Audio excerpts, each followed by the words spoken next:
Radio Lewes. Local webcasting for a worldwide audience. Hello, I'm Richard. And I'm still Matt. In this show, we'll look back at some of the music that we love and that's influenced our lives. Every week, we'll each select 5 tunes from a decade, and this week, it's the 90s. 90s. So we've just been chatting before the show and saying how hard it was to select tunes. What do you think? Oh my God. How hard was it to select tunes from the 90s?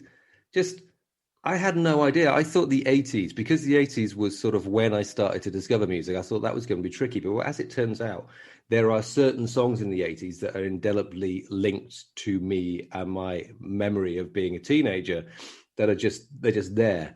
But then when you start uncovering the 90s, just the sheer amount of amazing stuff that was released in that decade, it seemed to be sort of shrugging off the stereotypes of the 80s and moving away. Again, more people getting into making music in their bedrooms with electronic stuff and dance stuff.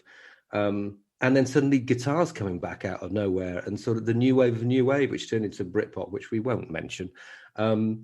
Just a wealth of stuff that I'm quite embarrassed by the bands I left out. So no Supergrass, no Elastica, no Chemical Brothers, no Prodigy, no Underworld, no Left Field. These are some of the bands I had to leave out.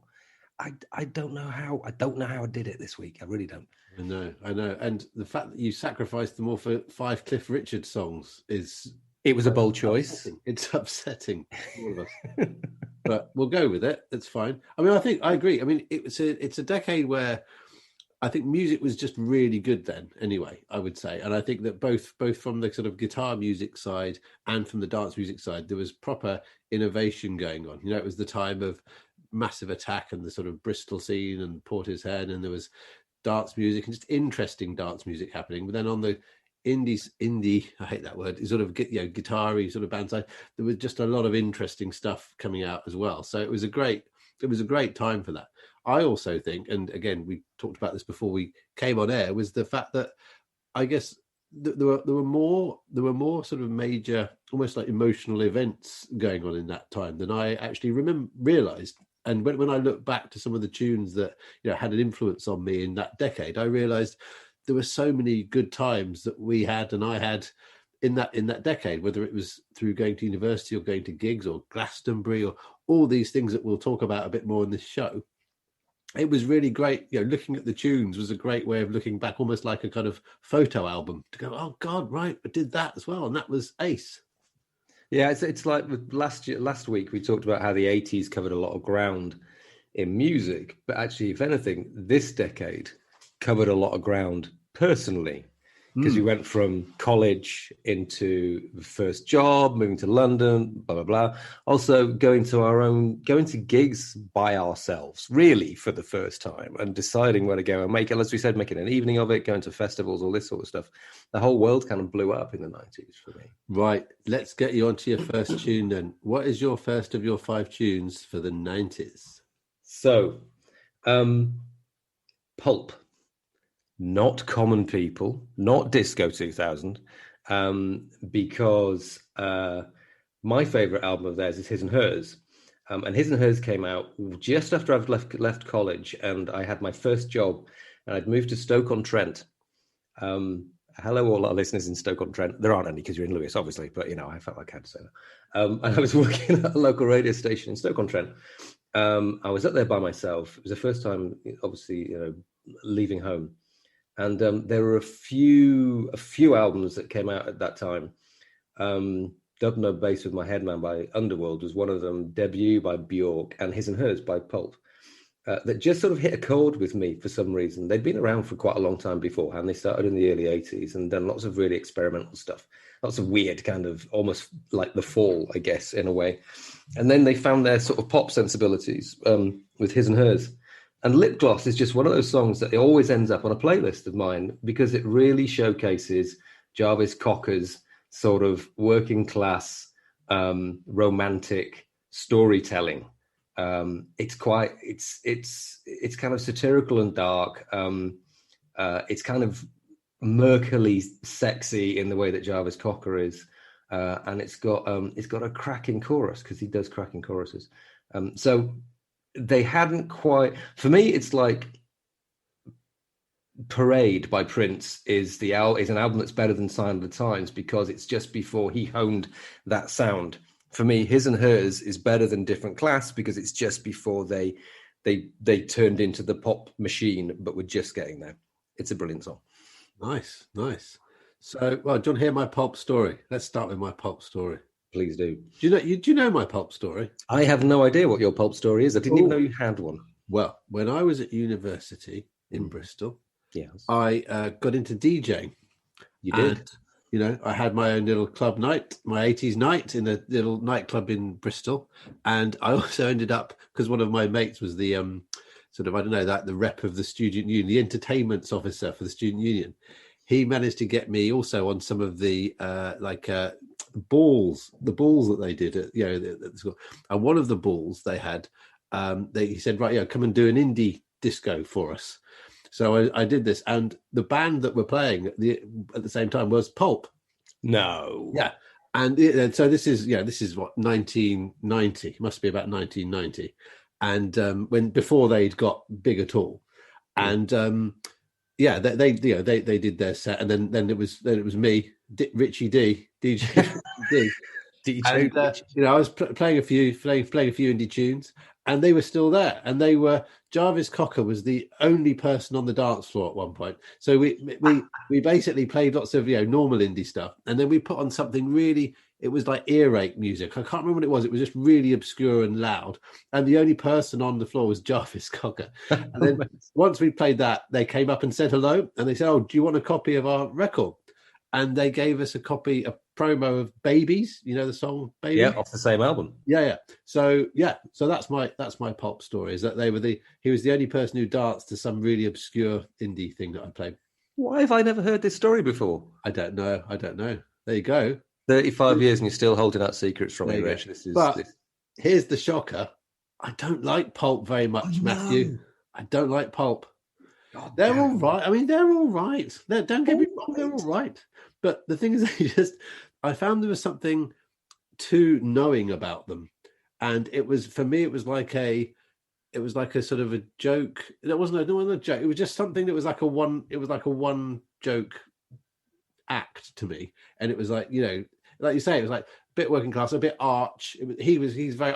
But in a way, I love him. I think he's brilliant, and I love what they stand for. I really love what they stand for about, just doing it differently. And it's kind of wonky pop, isn't it? It's kind of wonky pop, and I love that. But I guess it just didn't move me. It just didn't get me in the same way. But I'm very glad they exist, and I love everything they stand for. Yeah, I get that. I mean, he's sort of more than people said that Morrissey was the Alan Bennett of pop music. I think Jarvis Cocker is closer, really, because of the way that he tells stories about particular people, specific characters, and that's what I love about it. And also just they make music to dance to. All their music is for dancing, where the Smiths never really were. And you're wrong. Well, let's leave it to the jury to decide. Okay. Here is Pulp.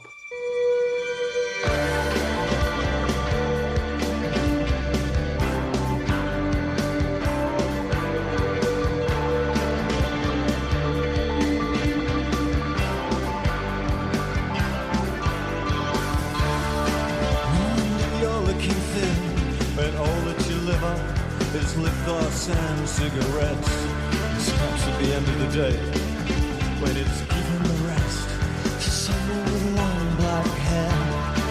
Oh, it's nights and making such a mess of the bed. Oh, you never ever want to go home, and you want to, so you may as well hang around for a while.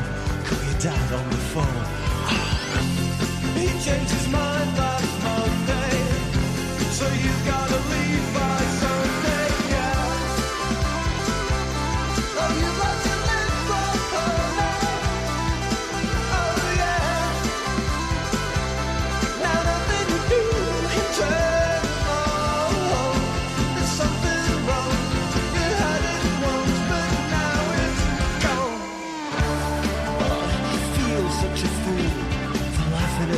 jokes and putting up with all of his friends.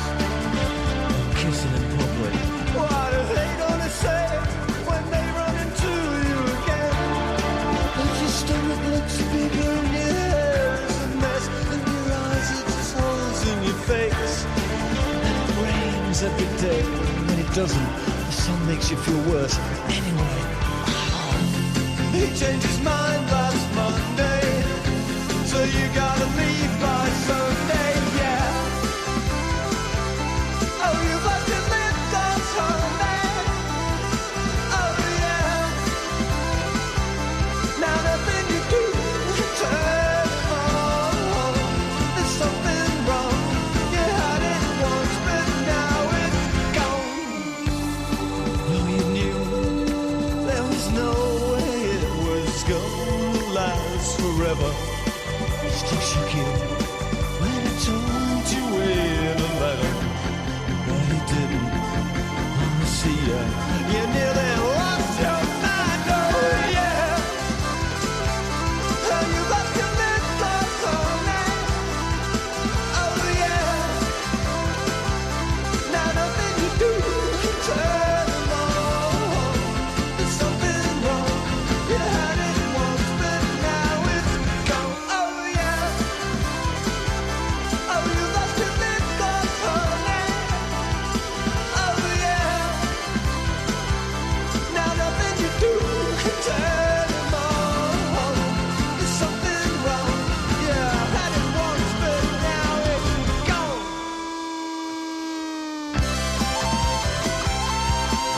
Oh yeah. Oh yeah.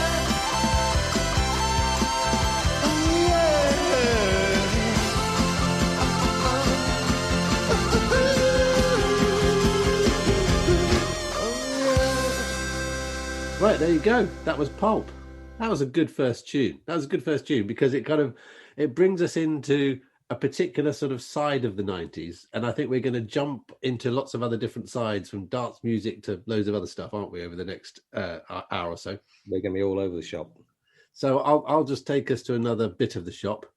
And I'll start with, I mean, you normally sort of save the best till last. And I'm just going straight in with my favorite thing that I'm going to play today. And this is by Electronic. So, I mean, this means a lot to me, this one, because Electronic, for anybody who doesn't know, were the kind of super group formed by Bernard Sumner from New Order and Johnny Marr, the guitar player and composer from the Smiths, with occasional help from the Pet Shop Boys, who joined them for one or two records.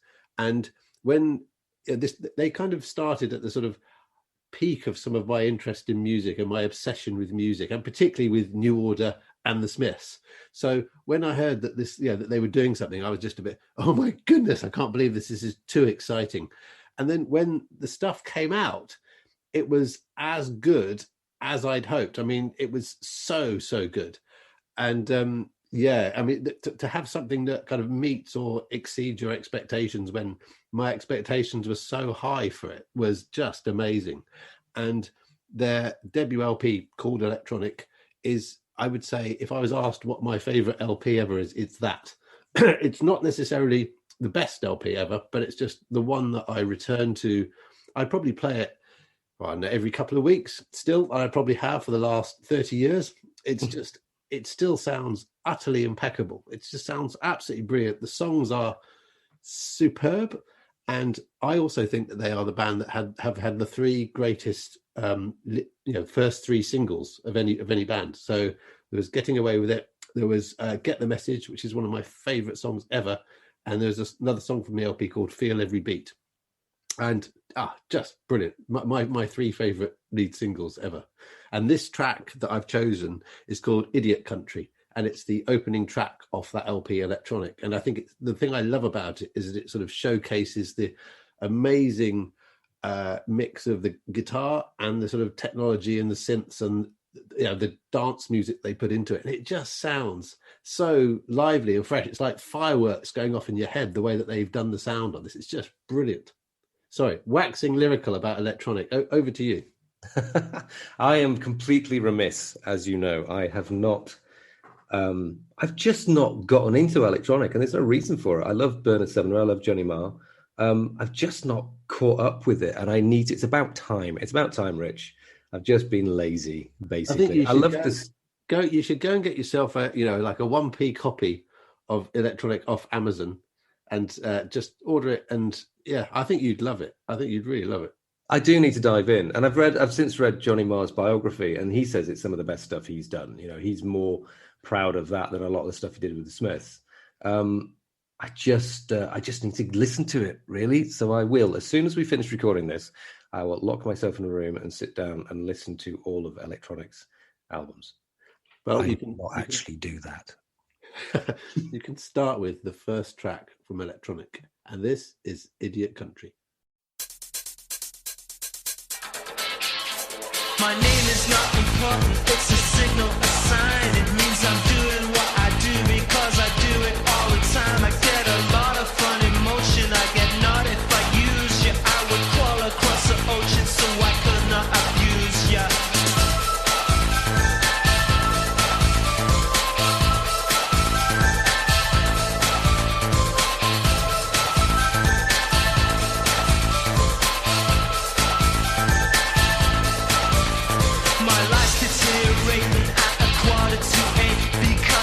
Myself a letter and I mailed it too late. I got a knock on the door, I got a nail on the floor, I got a nail in my head, but it don't hurt me no more. It's an act of defiance, and it's aimed directly at you. We could form some kind of alliance. We could do what we wanted to do, and the young would live forever. The sun will shine through the blue. If we got our hands on this nation, we could do what we wanted to do. But all the time I'm sweating, I've got you on my mind. You're gonna lead me into trouble, you will leave me behind. But I am not coming to you, I'll only confuse you. There's a label on you, I'm gonna rip it into you.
Right, there you go. That was Electronic and Idiot Country. I love that so much.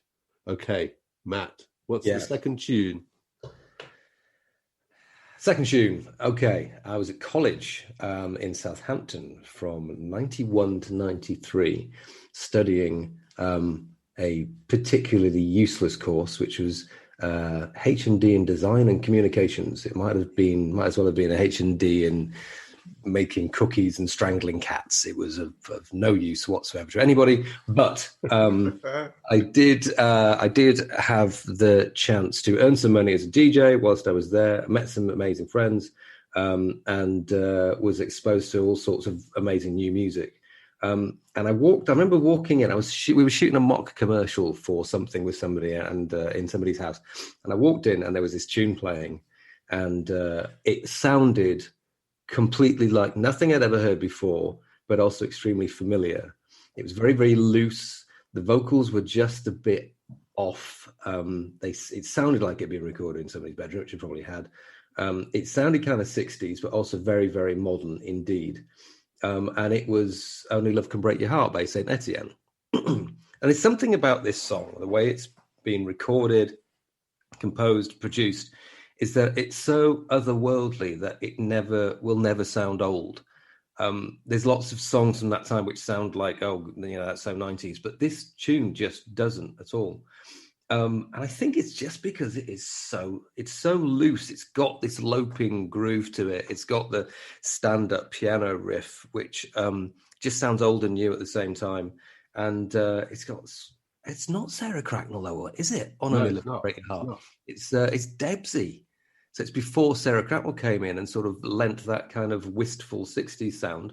This does sound like a student band, but a really, really, really good one. And obviously, I didn't find out till later that it's a cover version of a Neil Young song. It's one of those songs where the cover version is better than the original. I'm going to say that and probably get lots of very angry emails, but I believe it's true. And it's just amazing. And on top of that, to top it all off, I am playing you the Andy Weatherall mix. And as we are both in agreement, Andy Weatherall was, and always will be God. Absolutely. And this is one of his best remixes. Absolutely. And it's interesting that there's no Primal Scream tonight or today on this show. When's this? I don't know what's going to. But anyway, there's no Primal Scream in this show, which is kind of amazing because it's one of those albums. But it's Screamadelica is amazing because of Andy Weatherall, and so much music in the 90s was amazing because of Andy Weatherall. And this is one of those many times where he took an impeccable tune and then just raised it right up to being something which was godlike. I haven't got a lot more to say about it than what you've said, really. I think it's absolutely right. I mean, I've always loved Saint Etienne from this from their very first single, and bought lots of their stuff. We've seen them live a few times, and they kind of soundtracked the 90s and the noughties and stuff for us, didn't they, in a lot of ways. And Weatherall, I mean, just so influential in some of the stuff that he was doing and bringing this kind of punk aesthetic to the whole thing. But just about, the idea that you can do it yourself, you can just knock these things up yourself. And I think the fact that he brought in these sort of dub bits into it as well, which made, again, it was a brilliant way of making indie or sort of dance tunes that might have otherwise just been quite light, that were quite trebly. He sort of brought them down a bit and brought some bass into it, which made it just a bit more exciting and a bit more dirty. And he didn't acquire the dub sound. He sort of educated us with that dub sound. It doesn't sound like it's just been thrown in because it's cool. It sounds like he is he's just infusing everything with the stuff that he loves. And because he was so knowledgeable, these interesting little sounds come in, and then you go off and you explore them and discover more about them. I'm going to go to more Andy Weatherall in a minute anyway, so I will shut up now and just play the tune. Here we go. This is Saint Etienne and Only Love Can Break Your Heart.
The DJ eases a spliff from his lyrical lips and smilingly orders, "Cease!"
Wow, that was brilliant. That was the Marathon Andy Weathermore remix of Only Love Can Break Your Heart. Fantastic. Fantastic. I actually feel stoned. That's because you are. Oh, yeah. Right. Okay. I'm going to go for my next tune, which is Blur. It's Blur. And I had to sort of select Blur because I was really into what you might call sort of indie stuff in the 90s. And I think that actually Blur are probably one of the very best of those bands. And although they were incredibly successful and they were on lots of magazine covers and stuff, there was a genuine brilliance of the songwriting and the way they arranged their songs. And that was obviously a lot of it down to Damon Albarn. And he's just a fantastic songwriter. And I loved most of the stuff they did, but I think they really hit their stride on their second album. That was Modern Life is Rubbish. And it was funny because that was at the time, they had a big, a couple of big hits with things like "There's No Other Way" from the LP Leisure, and then they went a bit quiet, and that was at the time when Nirvana came in. So all these sort of American grunge things came in, and all the indie kids jumped on Nirvana and that sort of scene then. And to like anything from Britain or anything a bit like Blur was seen as really embarrassing by these kind of clued up kids who just wanted American grungy stuff. And I remember going to a big tour that was going on called the Roller Coaster Tour. And it had Blur in it, which just after that first LP, and in the middle of that sort of transition phase, and they had things like Dinosaur Jr. and My Bloody Valentine. So brilliant artists, but very the sort of loud artists. With Blur, not part of that, and Blur got ripped to pieces by the audience. People were saying, "Oh, Blur, rubbish," there has been, and all the kids wanted was these loud things. And little did we know that like a year later, they'd be pioneering this whole new movement of music. So that was really interesting to see. But anyway, Modern Life is Rubbish was a brilliant LP, a bit like the Kinks, just brilliant songwriting, beautifully arranged. And then they sort of hit their stride with Part Life and all that sort of stuff. So I think this is a song from Part Life. This is called This Is a Low. And it's not necessarily one of their best known ones. It's an LP track, but it really reminds me of that era of, I guess, of probably just sort of university or my first job or something like that, but being in Bristol, but just having a really brilliant time. And it's just it's a brilliant song. It's an amazing song. I love Blur. I have the same opinion as you, actually. Modern Life is Rubbish is my favourite Blur album. It's got their best noisy song on it, which is Pop Scene. But This Is a Low is, again, one of those songs that is always on one of my playlists. It's a song that it makes you tear up when you listen to it. It's beautifully done, and I think it's one of those things that people don't think about. People think about Blur and they're sort of jaunty, knees up, Mother Brown kind of Part Lifey type stuff, which is all fun. But Damon Albarn writes a cracking ballad. This is one of them, but also To the End, it's a beautiful song. It's really melancholy but hopeful, and This Is a Low is similar in that kind of feeling that it's got deep melancholia in it, but it's very, very romantic, and it's about the fact that it's about the shipping forecast, and they can make the reading of the shipping forecast sound emotional and deep and sort of tearful and big and romantic is testament to Albarn, really. It makes you wonder if he said it to himself, set himself a task as to how can I take the most boring thing possible and turn it into a really emotional song. Yeah, it's a beautiful song. And I think the other thing it reminds me of is, seeing them once or twice. When we went to Glastonbury back in all those years ago in the early 90s, were Blur on then? No, they weren't. Right, no. So it was the year before I went to see them with you, and it was just a brilliant weekend. And I remember just looking at the sun setting in the distance while watching them and hearing that song, and it was just like magical. So this is a good song. This is a good song to pull out from that. This is Blur, and This Is a Low.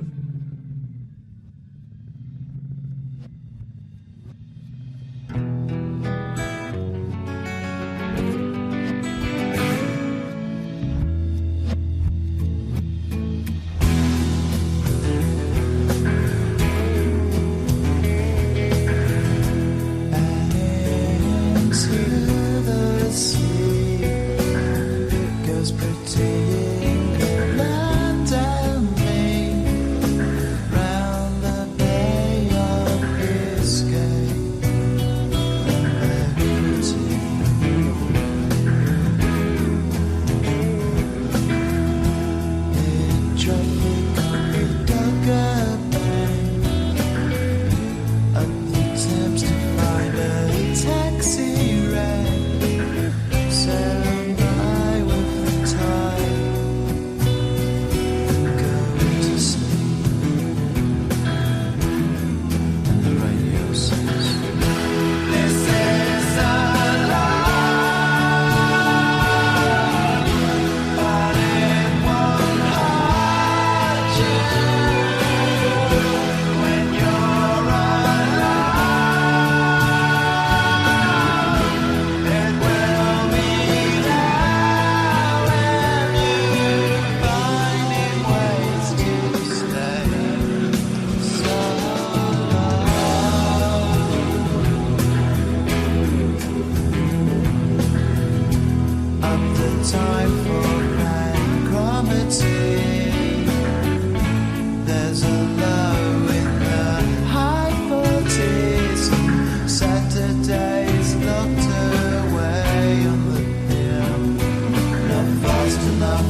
was nice. That was lovely. That was Blur. Oh God! Oh, It's a beautiful song. Anyway. Matt's either in tears or he's just sneezed. I can't work it out. It is a beautiful song. It is. It's wonderful. I love it. It's fab. Right, we're on to number 3. And what have you got for number 3? Okay, so back to Stoke-on-Trent, and one of the albums that I mentioned earlier. Actually, it's not. Actually, this is off her second album. So Debut got me through some really weird, tough times in Stoke-on-Trent. And then when I moved back down to Portsmouth, Post came out with the amazing photo of her on the cover in the sort of postage stamp kind of jacket and the big graphics, big orange graphics in the background. And it was a big event. We should say that we're talking about Bjork here. Sorry, Bjork. We should say we're talking about Bjork. And I will say we're talking about Bjork. We're talking about Bjork. Not Elaine Page, in case any of you are going through her crazy Scandinavian phase. That would be amazing. Can you imagine an album of Elaine Page doing Bjork cover versions? I'd actually buy that, I think. I'd like to hear that. It would be priceless. It would be priceless. We know her so well. So the album I'm choosing off Post is Isabel. And it's one of those songs which, again, keeps coming back to God knows what it's about because it's Bjork. Who knows? Probably she doesn't know. It's another one of her kind of mystery box of the songs. But I've chosen it because I listen to it regularly again, but also because I had quite an event when I first heard this song. So I was listening to lying on my bed in my rented sort of shed house in the middle of the Southsea, headphones on, listening to this thing.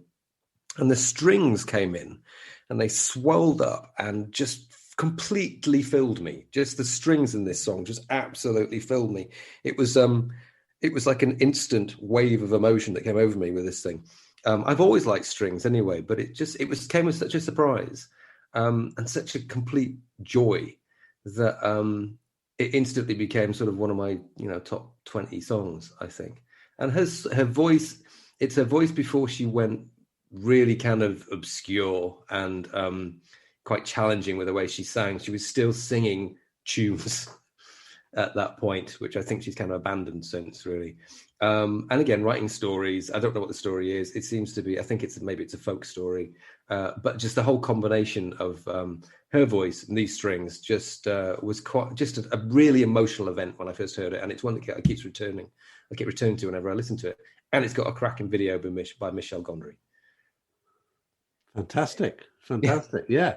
And I mean, I think I've got perhaps a similar feeling towards Bjork as I have to Pulp, actually, is that, I love her for what she is, and I love the stuff that she's produced. It sounds amazing. And the fact that she's done such a massive variation of different stuff, she's experimented so much and pushed things so much. I love what she stands for. I love a few of her tunes, but some of them, again, don't quite move me in the way that I've been hoping that they would. When I play them and I think, no, I get this, and I love what it's doing, but it just doesn't kind of get to me in the way that other things do. But she's fantastic. She's just fantastic, isn't she? And yeah. Again, one of these people that you're happy that she's around. Up until Vespertine, she was an artist, a little like Radiohead, where you'd listen to the album for the first time and think, you don't quite get it, I must listen to it again. And over time, it sort of unveils itself. Post was probably her most immediate. Homogenic, which is possibly my favourite album now, is one that I listened to once and thought, oh, God, no, and then threw it in a bin and then came back to it later. But since then, she's gone sort of, she's like Mecca Bjork now. She's just totally in Bjork world, and I don't think she really wants anybody else to come in. Well, here is Bjork in Bjork world, and this is Isabel.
Right, there you go. That was Bjork and Isabel. So we're on our third choices at the moment. Matt's had his. Mine is something that I think we're both going to wax lyrical about and be united on in my choice here, and it's Orbital. Oh, And I think if there was kind of one thing from the 90s that we would both choose to do, if we were going to do a show together with one thing from the 90s, it might well be this. So Orbital is something that, I think throughout the 90s, we've seen them so many times together. Orbital, this amazing sort of dance production duo. And if you've not heard Orbital for whatever reason, I suggest you just go out and Google, search for them on Spotify, and just play some of their stuff, because I would class them as I almost see them as orchestral, right? And almost like an orchestral version of dance music, which is kind of really, really complicated and layered, but I don't know. There's just something incredible about them, which is it's beautifully produced, obviously, but they always seem to kind of cram in a tune. They kind of weave in a tune for each song really, really cleverly, and then towards the end, it just kind of starts resolving itself and coming in and becoming bigger in the song, and that's what I love about them. And so you get these kind of crescendos in their songs of tunes and bass and things. It's just fantastic stuff, and they're also, I think, probably the consistently best live act I've ever seen anyway. And we keep going back for more, don't we? And I think the tune that I've chosen is Halcyon, which takes a sample from It's a Fine Day by Opus 3 and plays about with it. And it's kind of one of their most familiar tunes, I guess. If you've heard them, you probably have heard this tune. And I've picked the live version of it, Nice. specifically because it's not only longer and it's great, but it's also one of the brilliant memories, I guess, that we've got of live acts where in the middle of the song it stops and they put in, I won't say what they are, but two very well-known songs, and they mix them in to this song Halcyon, and it's just brilliant. And it sounds good when you listen to it like this, and you'll listen to it in a bit, but when it's live, it just is. People go absolutely insane when this comes on. I mean, I could go on about Orbital for absolutely ages. What would you say about them, Matt? Because we've done this stuff together. My enduring memory of Orbital was Glastonbury '95.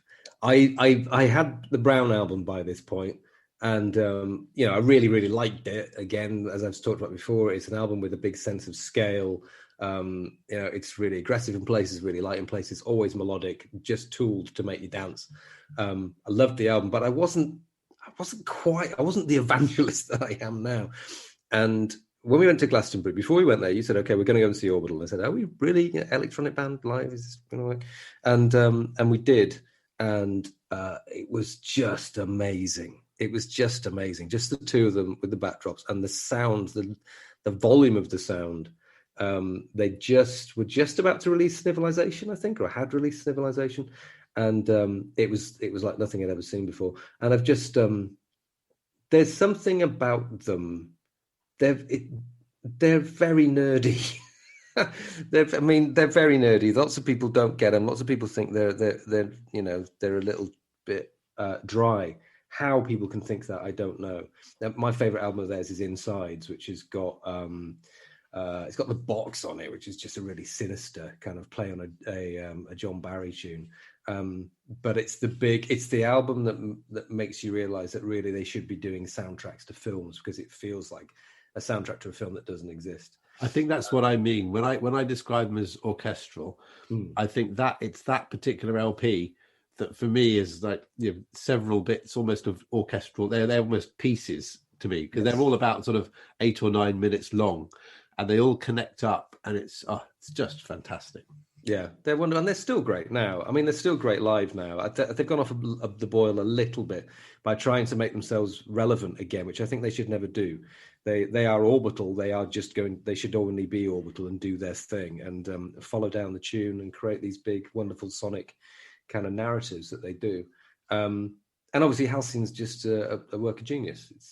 It's a wonderful thing, and this version in particular is a joy that should have people both laughing and dancing at the same time.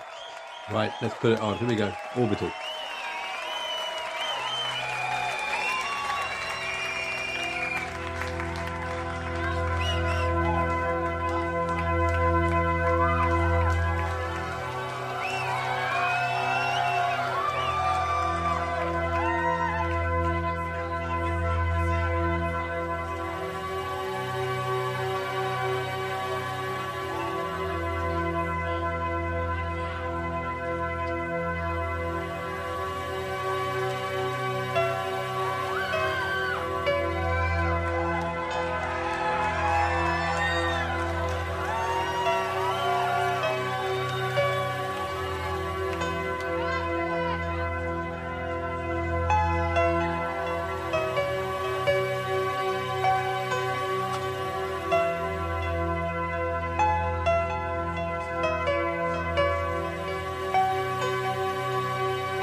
Ah, there you go. Brings back memories.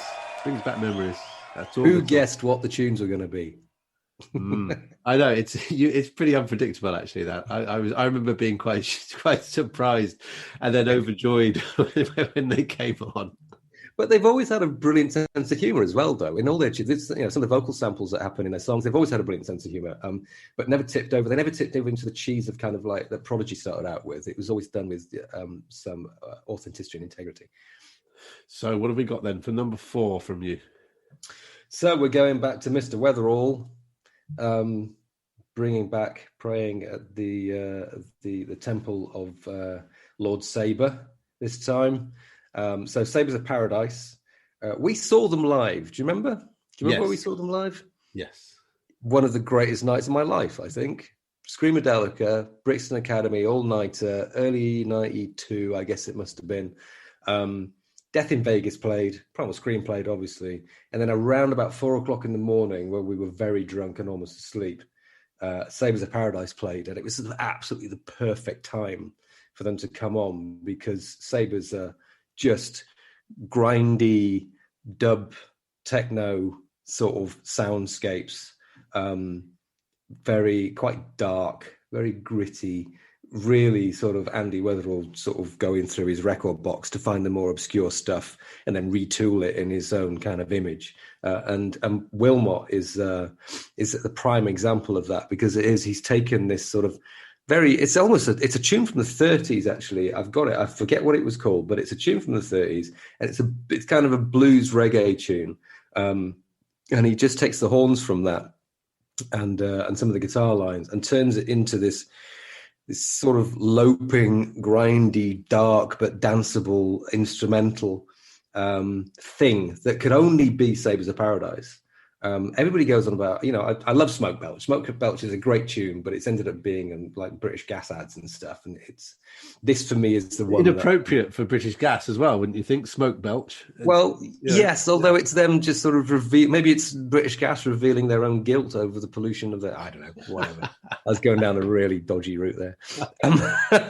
But Wilmot is one of those things. It's deceptively simple, but something that just is an earworm that sticks in your head. It's on every single playlist I have on my phone. And if I'm ever DJing, when people are drunk enough and it's late enough, I will play it. And people will wonder what it is, but still move to it. It's a force of nature. It's one of my favourite records ever, this one. And I remember where I was when I first heard it. I first heard it on the radio, on some sort of indie sort of program. And they hadn't introduced it. I think I just turned it on halfway through.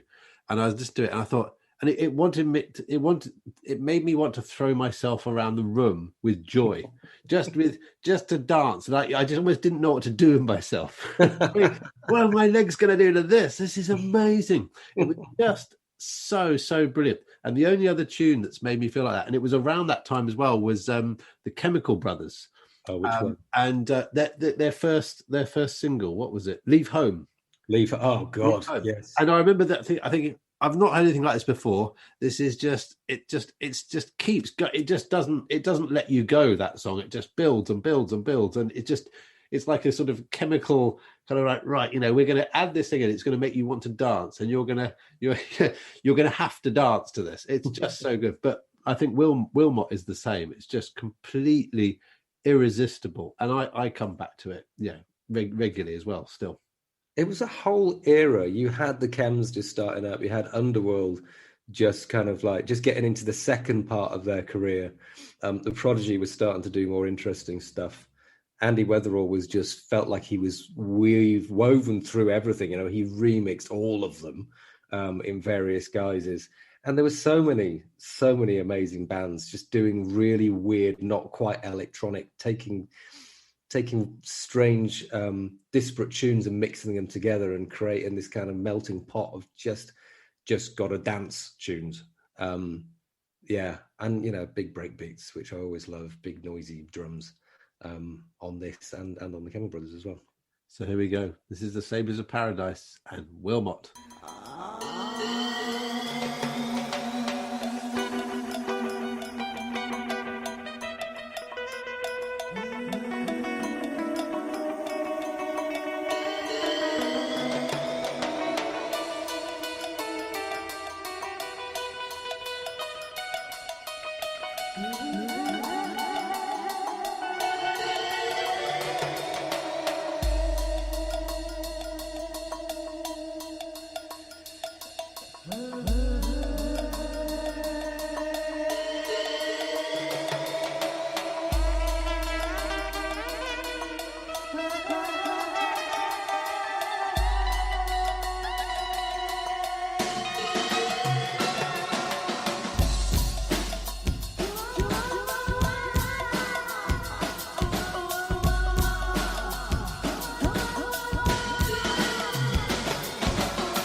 That's almost too good. It should be banned. It's too good. It almost is too good. It is. It is. Yet it's not well known at all. Hardly No, anybody knows, actually. Brilliant. That was the Sabres of Paradise and Wilmot. Okay, so we're on our fourth tracks now. My fourth one is by Radiohead. And I guess, yes, during the 90s, I started liking Radiohead quite a lot, but it wasn't from their first LP. So, you know, a lot of people could have got into them through Creep and the first LP, Pablo Honey. I didn't really like it all that much. I thought it was a bit stodgy and a bit derivative and a bit, you know, just sort of indie stuff. And I just thought they were the sort of band that were just going to go nowhere, really. You know, it was just a bit of a boring indie LP, and they went.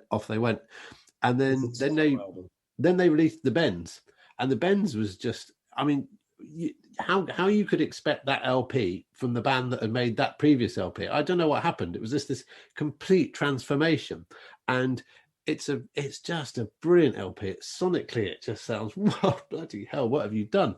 The songs are brilliant, and it's just, there's odd bits, there's brilliant melodies. It's just got amazing charisma to it, I think, the Bends, and it sort of set the pattern for all the other stuff that they've done since. And the song that I've chosen is the first one, is Planet Telex, because I think it's just such a brilliant way of starting that LP, in that it's like, to me, it's just like, it kind of glitters, this song. As soon as it starts, it's got this sort of reverb on the guitars, and it's just beautifully produced. It sounds fantastic. And I think it's the perfect sort of opening statement to the LP to kind of say that we've changed, and look at this, we're pretty good. You know, it's like, it's a song that you'd announce yourself with, right? To go, look, we're pretty bloody good, aren't we? And they are. And yeah, although it's not my very favorite Radiohead song, I think it's a brilliant kind of like way marker to their development, to suddenly become really brilliant. Yeah. I mean, I could say so much about Radiohead, but it would take hours. Genuinely my favorite band of all time. As far as I'm concerned, apart from Pablo Honey, which is just a terrible album, they haven't put a foot wrong at all. And I'll probably be playing some Radiohead next week. But this is the album I really discovered them on. I'd heard Creep. Creep was a fun song. Didn't really expect much from them. And then I was at the D&AD Award exhibition, and it was one of the D&AD Awards is it's awards design and advertising, basically, and it covers everything from product design all the way through to music videos. And they were playing the music video for Just on a TV on a column, because it had won loads of awards. And I just sat and I watched this video and listened to this tune for about an hour on loop, because the video is amazing and the song was just full of bile and anger in a really British way, just, it didn't sound like Nirvana, which they tried to sound previously. It sounded like a really angry middle-class British guy just venting. And I loved it, because maybe I was a middle-class British guy just venting at the time. It was the early 90s. And then I heard Street Spirit, and I thought, okay, well, they've gone from big and noisy to beautiful and melancholic and melodic, and I was hooked from that point in. And they've been there at the sort of the cornerstone of my life ever since that album. You know, I could go on for hours about OK Computer, but I won't. It's the most important album in my life, OK Computer, without a doubt, because it was there at a point when I was just beginning to understand what I wanted to do, and my career was starting to just begin to take off. And I was living in London, which was really exciting. And then Paranoid Android came out, and I was working at Channel 5 of all places at the time, and it came on. Somebody played it. They had found a VHS of it and played it, and everybody was just like, "What the hell is this thing?" It was like hearing Bohemian Rhapsody for the first time, I guess. It's very much like that, isn't it? That's the thing you compare that song with. Yeah, it's got that kind of that structure, and it goes lots of different places. And some people who were listening to Paranoid Android at that time were genuinely really angered by it. They really got crossed by that song. What is this thing? Doesn't know what it's supposed to be. It's all over the place. It's no tune. And I was just, holy shit, what is this? This is amazing. And then the album came out afterwards. And every single track was a winner. And as far as I'm concerned, every track they've done since has been just amazing. So there you go. Okay, so here's Radiohead and Planet Telex.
There you go, Radiohead and Planet Telex. I have a suspicion that we might be hearing again from Radiohead at some point over the next few decades that we do in this show. I have a suspicion. Okay, we're on our last tunes now, on our last tracks for the 90s. What have you got, Matt, for your final one? This is one of my favourite jump around the room and wig out tunes of all time. I don't have much of an explanation for it, really. It's Bug Powder Dust by Bomb the Bass. It's completely different to anything Bomb the Bass did previously. It came out in, I guess, 94. So it was sort of in that space between breakbeat turning into jungle, turning to drum and bass. It's got those really heavy rhythms to it. I heard it on, so I was sharing our mate Dave. I was sharing a house with our mate Dave in Portsmouth, our joint mate. We were decorating this house. There was a show by Chris Morris on the radio. He was doing a radio show on Radio 1.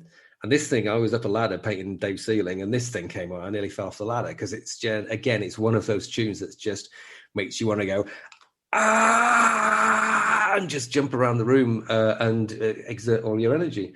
But it's inspired by Burroughs' Naked Lunch. That's where the lyrics come from. And that film had come out not far earlier. So it's got that weird kind of surreal kind of sense to it. It's pre-Prodigy being Prodigy. It's pre-Chemical Brothers being Chemical Brothers. I think it almost could be recognized as a tune that influenced that entire sound, but it's not very well known. The only version that's known particularly well is a remix by Kruder and Dorfmeister, which is a bit more trip hop, lopey. I like it. This thing's just like a bomb going off. The original is so much better. So much better, isn't it? It's absolutely brilliant. It's a brilliant tune. You're right. It's just, it starts, it doesn't have an introduction to it. It's got a little bit of sort of audio, and then it's suddenly like, it's straight in, and it just doesn't stop until the very end, does it? It just, there's no let up in this song at all. Yeah. And it's very fast, and it's very, very good. That's all I can say about it. This is Bug Powder Dust by Bomb the Bass. I think it's time to discuss your philosophy of drug use as it relates to artistic endeavor.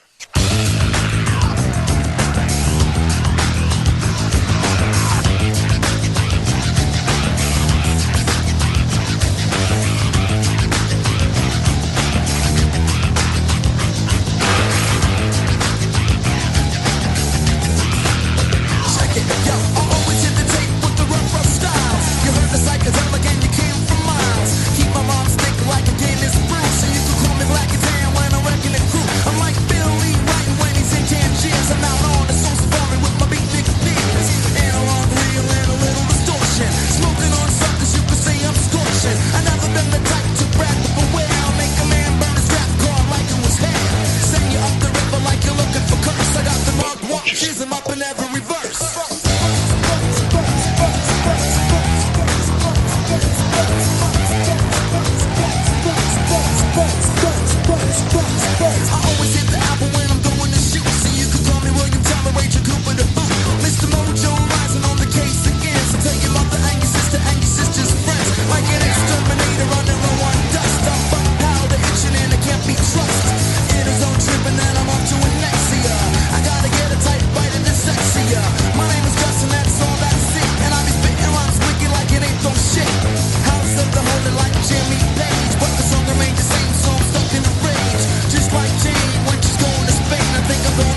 pleased to share my last taste of the true black meat, flesh of the giant aquatic Brazilian centipede.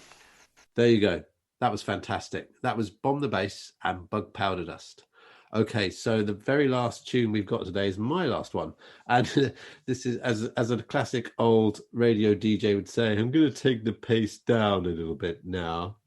And this is, I guess we've got to pay a bit of tribute to another sort of type of music, sort of dance music that was coming in around towards the end of the 90s. And this is a kind of, I guess you could call it, would it be sort of trip hop or sort of like kind of just laid back? It's not even trip hop really. It's just more sort of like laid back music. Things like Air and, well, this is Groove Armada, but I love this sort of stuff. So I love Groove Armada. I love Air. I love 07, all that sort of stuff. So really melodic, almost a kind of like lounge music, I guess. But and it was I somehow, when I first heard some of this stuff, I thought it's almost as if they've made this just for me somehow, and it was just my taste, because it was fairly sparse music. It didn't have loads of, it had nice beats, had quite nice big bass line, but really beautiful melodies. So I remember listening to Air's first LP, what was it? Moon Safari. Yeah. And, listening to that and thinking, this has just been made for me. And the same with 07's stuff. And I think the reason I've chosen Groove Armada, and this song is At the River, which is probably one of their most famous tunes, is that it just sort of takes me back to that time of really having this whole range of new music around me. I thought, I love all of this stuff. It's kind of rare to have a time in your life where you just love so much of the music that's around you. It's almost like being spoilt for choice. And I think that's the thing I really, really like about this. So yeah, this is At the River by Groove Armada. What do you think, Matt? What's your view on all this?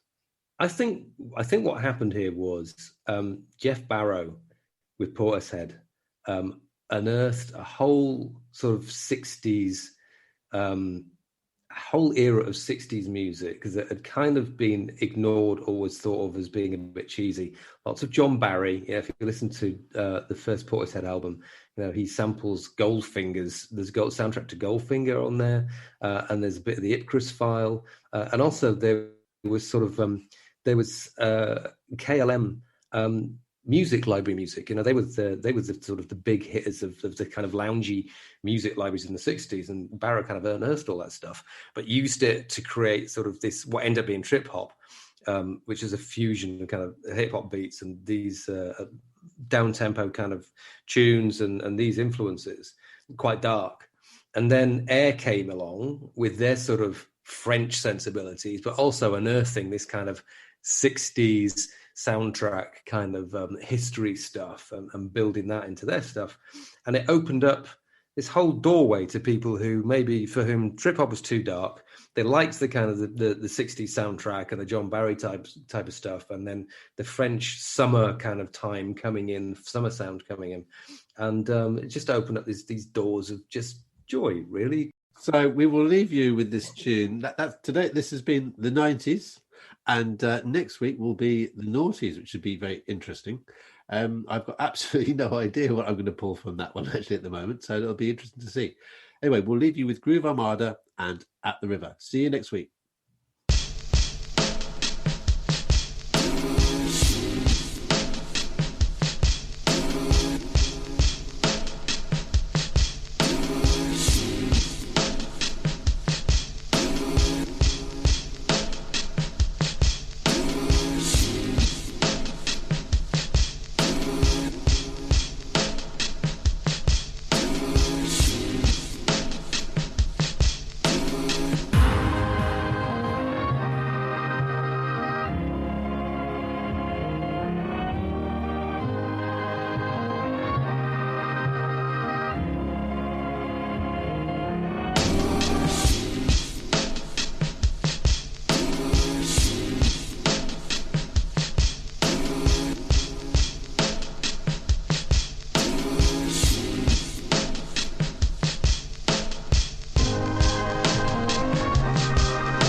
Radio Lewes.